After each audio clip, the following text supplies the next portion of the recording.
ایک روایت ہے، اور سالم مولا بھی حذیفہ کہتے ہیں کہ ان کے پاس مہاجرین کا یمامہ کے دن جھنڈا تھا، اور انہیں کہا گیا کہ ہمیں آپ کے بارے میں اچھا اسی میں وہ شہید بھی ہوئے ہیں، سالم جو قرآن کے بڑے قاری میں سے صحابہ میں. جی وہ کہتے ہیں کہ ہمیں لوگوں نے کہا کہ ہمیں آپ کے بارے میں خوف ہے کہ کأنہم یعنون الفرار، گویا کہ وہ فرار کی بات کر رہے تھے کہ کہیں آپ چلے نہ تو آپ کہیں بھاگ نہ جائیں.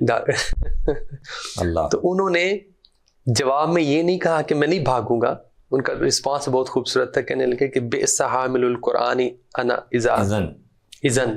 پھر تو میں اگر میں میدان سے بھاگ جاؤں تو پھر تو میں قرآن کا بہت ہی برا حامل. بڑا خوبصورت جواب میں انہوں نے اس ساری بات قرآن کے صحابہ میں جن کو نبی صلی اللہ علیہ وسلم نے نامزد کیا تھا کہ بھی انہوں نے قرآن سیکھا ہے اور ان کو بالکل صحیح معیاری طور پر یاد ہے، تو ان سے تم قرآن سیکھو. ان میں سے عبداللہ ابن مسعود تھے، ابی ابن کعب تھے، سالم مولا ابو حذیفہ، بڑے قراء میں سے، اور جنگ یمامہ میں شہید ہو گئے.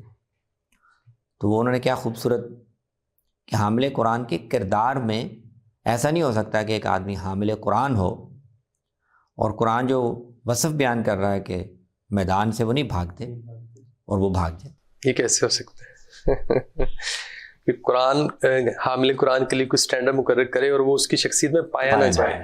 کیسے ہو سکتا ہے؟